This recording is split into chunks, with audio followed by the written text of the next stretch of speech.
Hello, hello. Welcome back. Well, it must be that time for us to dig into another chapter of Bunnicula. Now, we are presently ready to read Chapter 6. And at the end of Chapter 5... Right.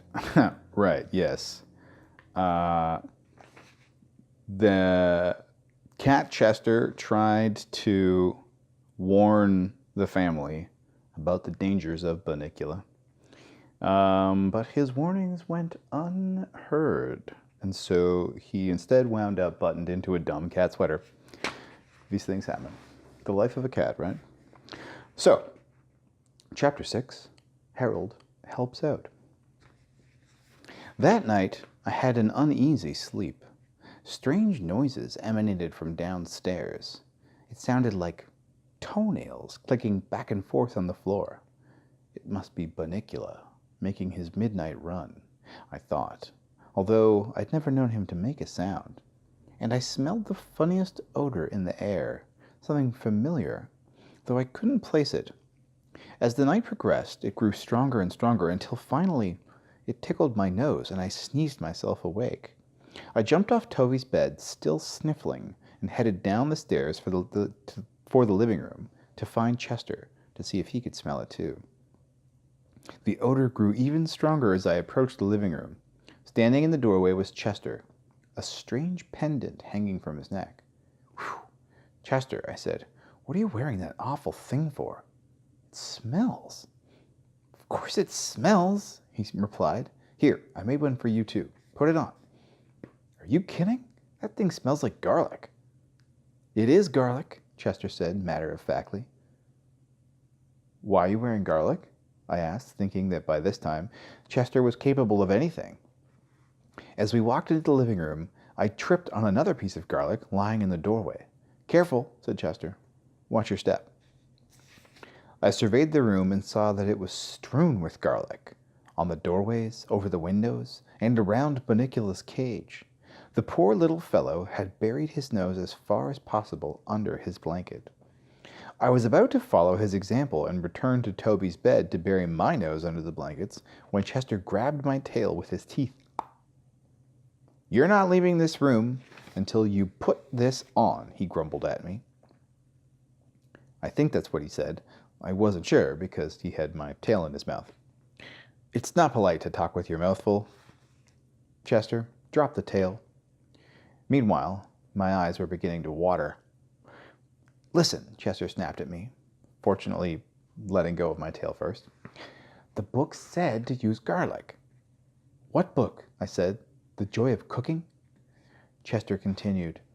"The mark of the vampire says garlic renders vampires immobile." "What does that mean?" "It means they can't go anywhere if there's garlic around." "Well, I've got news for you, Chester. I can't go anywhere either. The smell is killing me." "But you've got to put it on. It says so in the book. If you don't put it on, I'll put it on for you." Chester," I said as my nose suddenly and involuntarily closed. "I'm leaving this room right now." And I did. I was so sick to my stomach from the aroma that I decided to spend the early morning hours outdoors. As dawn approached, it seemed that it would be a peaceful day. The sky was clear, the birds were singing, and I felt contented after my difficult night just to be lying in the grass, feeling the ladybugs crawl in my ears. Suddenly the calm was broken. Strange piercing screams came from the area of the kitchen. "Oh, not again," I thought. Wonder what's turned white now. As it happened, it was Chester. There in the sink, lathered with soap, was the feline detective yelling his head off. Mrs. Monroe was scrubbing him vigorously, and from the sound of her voice was in the middle of a long lecture. "I don't know what's gotten into you, Chester. You never played with garlic before. I thought you hated the smell of it, and here you've gotten it all over yourself. Stop wriggling. You'll get soap in your eyes. If you want to chew on something, I'll give you some catnip, but stay out of my herbs."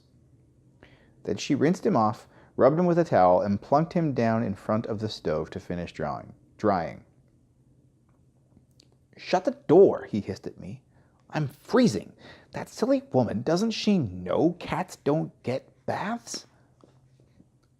"What do you mean? I get baths all the time," I said, closing the door with my back foot. "Yeah, that's because you're too dumb to bathe yourself. Cats always bathe themselves. It's a rule. Everyone knows that."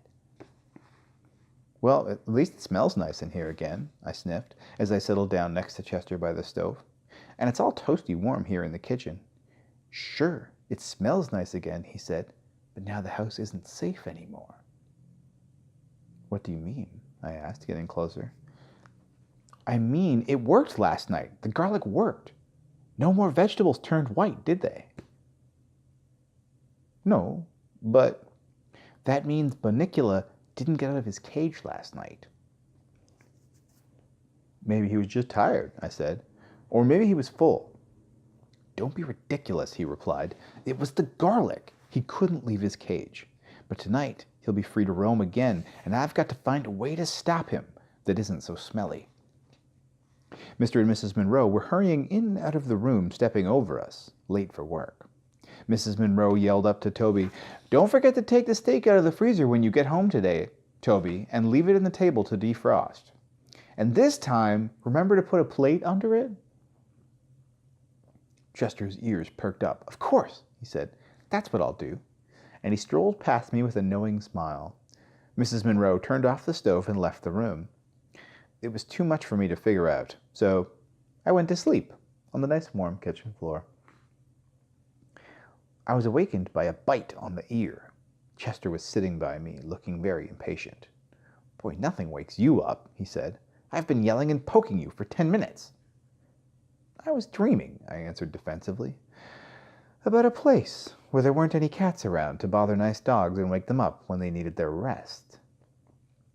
"You can finish sleeping later," he said crisply. "Right now, you have to help me." "Do what?" I asked. "Get Bunnicula out of the cage." I sprang back. "Get him out of the cage? I thought that was what you didn't want. I thought you said he was dangerous."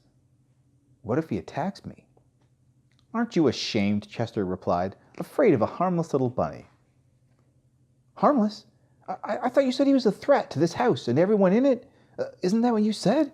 Isn't that what we've been talking about all this time?" "He is a threat, but only at night. During the day, he's just a very sleepy rabbit, and that's why we have to do it now, while the sun is still up." "Follow me," he said. "There isn't much time. Toby stayed down there forever, and the others will soon be home." Boy, you must have been tired, Harold. You slept through lunch. I followed Chester into the living room. My heart was pounding as he unlocked the cage door with his paw. It looked as if he'd had years of experience opening locks. The door swung open. Bunnicula was sleeping peacefully. He did, however, look a little green around the gills, probably from the garlic. I was just wondering how a rabbit could have gills when Chester said, "Okay, Harold, do your stuff while I get what I need from the kitchen." "Well, what do you want me to do? I can't read your mind." "Get him out of the cage and onto the floor, and I'll be right back." "What? What? What? I verbalized. How am I supposed to do that?" "Use your head," he answered, and he was gone. Looking at the cage, I realized that was precisely what I would have to do. Until this moment, I had never had to face the possibility of actual physical contact with a real live rabbit. I looked upon my chore reluctantly. I seemed to recall my grandfather telling me that one picked up a rabbit by its neck with one's teeth. This I attempted, though the very idea set my stomach churning. I squeezed my head through the tiny door and gently placed my teeth around the skin of the bunny's neck. To avoid any suggestion of violence, I've never been one for the sport of hunting. I prefer to think of myself as the creature's mother, carrying it off to safety. Unfortunately, I couldn't carry it anywhere, for once my head was in the cage, it wouldn't come out again. I could neither go forward nor back. At that moment, Chester appeared at the door, carrying in his mouth what looked every bit like a nice, big, juicy raw steak. My eyes popped. My teeth dropped Bunnicula. My mouth opened and I began to drool. After all, I had slept through lunch. Chester, what are you doing with that steak? Haven't you gotten him out of there yet? I can't get either of us out of here. My head's stuck. Oh, Harold, sometimes I despair. Here, I'll get you both out. I should have done this myself. He came over, dropped the steak just a few feet away from me, and climbed up on my shoulders. You pull your head out while I push against the cage. Yeah, but who gets the steak? I said. Don't worry about the steak, Harold. Just pull. I would have more motivation if I knew who it is gets the steak. Chester ignored me. I pulled, he pushed. I felt something go pop. We all fell in a jumble. Chester, the cage, Bunnicula, and me. When I looked around, Bunnicula was laying next to me, still sound asleep. There you are, I said. We got him out. Now, let's eat. No dice, Chester said. Just read this to me so I'll be sure I'm doing it right. And he handed me a book. That book. Again. Start at the top of the page, Chester said as he picked up the steak. Why don't you read and I'll hold the steak? Chester replied. I took it to mean that I was to start reading. Okay. To destroy the vampire and end his reign of terror, it is necessary to pound a sharp steak. Chester interrupted. A sharp steak? What does that mean? Let me taste it for you, and I'll tell you if it tastes sharp, I offered. Oh, never mind. This will do. It's sirloin. Keep reading. To pound a sharp steak into the vampire's heart. This must be done during the daylight hours when the vampire has no powers. Okay, he said. This is it. I'm sorry I had to go this far, but if they had listened, this wouldn't have been necessary. He dragged the steak across the floor and laid it across the inert bunny. Then, with his paws, he began to hit the steak. Are you sure this is what they mean, Chester? Am I anywhere near his heart? He asked. It's hard to tell. All I can really see are his nose and his ears. You know, he's really sort of cute. Chester was getting that glint in his eyes again. He was pounding away at the steak harder and harder. Be careful, I cried. You're going to hurt it. Chester increased his attack. I was getting really worried when the door opened and Mr. and Mrs. Monroe were suddenly with us in the room. Chester, Mrs. Monroe screamed. What are you doing with my dinner? Robert, get that steak away from Chester. What's the matter with Bunnicula? Why is he on the floor? Mr. Monroe took the beautiful steak away. I wished it a fond farewell with tears in my eyes. As the kitchen door swung open, Chester whispered with cold determination, All right, the last resort. He dashed into the kitchen. Seconds later, he was back, carrying his water dish between his teeth. He ran toward Bunnicula, and with a mad yowl, he threw the dish of water at the rabbit.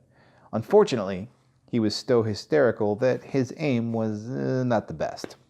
With water dripping from my ears, I watched Mrs. Monroe pick up Chester by the scruff of his neck and toss him unceremoniously out the front door. Robert, we're going to have to do something about that cat. Look at this mess. Dinner's ruined, and the bunny's out of his cage, and Harold is sopping wet. I tried to look as pathetic as I knew how. Oh, poor Harold, Mrs. Monroe cooed as she dried me off. You've had a rough day. You and Bunnicula. I don't know what's the matter with your friend, but unless he learns how to behave, he'll just have to spend the night outside. Mr. Monroe, meanwhile, had restored Bunnicula to his cage and the cage to the windowsill. I couldn't believe it when I saw that Bunnicula was still asleep. And, Mr. Monroe said, the steak is ruined. Why don't we let Harold have it? He deserves a treat anyway, don't you, old boy? I panted appropriately. After my delicious dinner, I turned my attention to the book still lying open on the floor. Another method of destroying the vampire is to immerse the body in water. The body will then shrivel and disappear as the vampire emits one last scream of terror. Whew. I thought, that's what he was trying to do. Thank goodness he missed. I had no regrets about missing a scene like that. Poor Bunnicula. I looked over towards the cage, and there on the other side of the window was a pathetic tabby looking in, his little nose pressed against the window. I couldn't hear him, but from the movement of his lips, I could see he was very unhappy. Poor Chester. As for me, Mrs. Monroe spent the evening petting me, and the family chatted with me all night long. And of course, I'd had my yummy steak dinner, so it wasn't such a bad day after all. Except now, my steak was all gone. Poor Harold. Very well. Well, we will park it there for the time being and come back next week for Chapter 7, A New Friend in Need. Very well. But until then, I am pretty tired. It's time for me to get some sleep. Good night.